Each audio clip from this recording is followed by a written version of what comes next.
एक बार किसी गांव में एक महात्मा सत्संग कर रहे थे।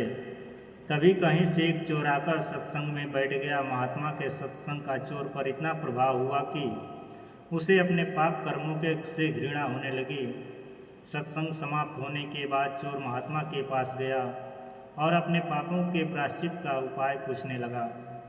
महात्मा जी ने बोल दिया कि गंगा स्नान करके आओ, तुम्हारे सारे पाप धुल जाएंगे।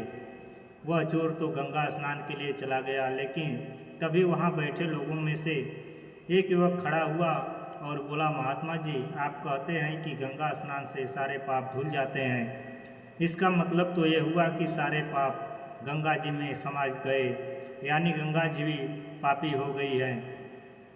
युवक की बात का महात्मा जी के पास कोई जवाब नहीं था, क्योंकि उन्होंने कहीं इस बारे में सोचा ही नहीं कि गंगा जी से पाप कहाँ जाते हैं। आखिरकार इस अनूठे प्रश्न का उत्तर जानने के लिए महात्मा जी तपस्या करने लगे।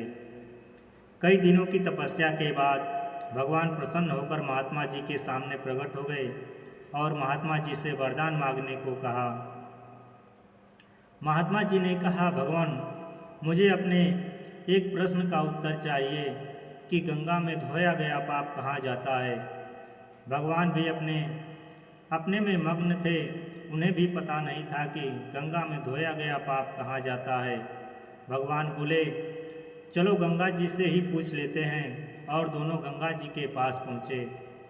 महात्मा जी ने गंगा जी से प्रश्न किया, हे शीतल और परम पवित्र जल की अधिपति गंगा, कृपा करके हमें बताओ कि अनगिनत लोग आप में जो अपने पाप धोते हैं, उनसे क्या आप भी पापी होती हो। गंगा जी ने प्रसन्नता से कहा, भला मैं क्यों पापी हुई। मैं तो अपना सारा जल पापों सहित समुद्र को समर्पित कर देती हूँ।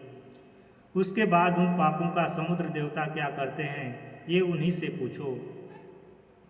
भगवान महात्मा जी को लेकर समुद्र के पास गए और बोले, हे जल सिंधु, माँ गंगे अपने संपूर्ण जल के साथ जो पाप आपको अर्पित देती है, उनसे क्या आप पापी होते हैं। सागर ने कहा, मैं तो अपना पाप युक्त संपूर्ण जल सूर्य के ताप से भाप बनाकर बादल में परिवर्तित कर देता हूँ, इसलिए भला मैं क्यों पापी हुआ। अब भगवान महात्मा जी को बादलों के पास ले गए और महात्मा जी ने बादलों के सामने भी अपना प्रश्न दोहराया, हे मेघ, समुद्र जो पापों सहित जल को भाप बनाकर बादलों में परिवर्तित कर देते हैं, तो क्या उन पापों से बादल पापी हो जाते हैं। बादल बोले, भाई, हम क्यों पापी हुए। हम तो सारा जल यथा ऋतु पृथ्वी पर भेज देते हैं। ये प्रश्न पृथ्वी से करो कि वह पापों का क्या करती है। अब भगवान महात्मा जी को पृथ्वी के पास ले गए और बोले, हे जगत के धारण करने वाली माँ धरती, बादल जल की बूंदों के साथ पापों की जो वर्षा करते हैं, वो पाप आप में समा जाते हैं, तो क्या उनसे आप पापी होती हैं। पृथ्वी बोली, मैं क्यों पापी हुई। मैं उन पापों को मिट्टी के माध्यम से अन्न में भेज देती हूँ। अब ये बात तो आप अन्न से पूछो कि वो उन पापों का क्या करता है।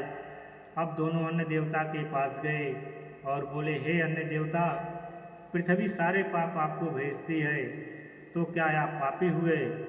अन्न देवता बोले, मैं क्यों पापी हुआ।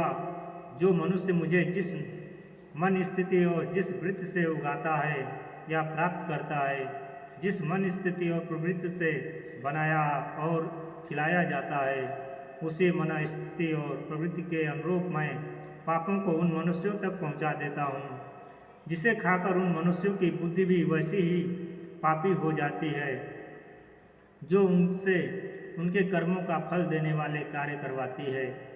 शायद इसीलिए कहा गया है, जैसा खाए अन्न वैसा होए मन।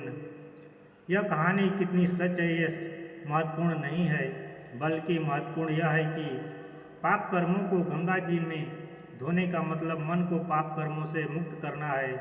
यदि मन में पाप और अपवित्रता है, तो गंगा जी में धोया गया पाप अन्न के माध्यम से फिर से हमें ही मिलने वाला है, क्योंकि अन्न को जिस प्रवृत्ति से कमाया और बनाया जाता है, उसे वैसे ही संस्कार बनते हैं। मित्रों, वीडियो अच्छी लगी तो चैनल को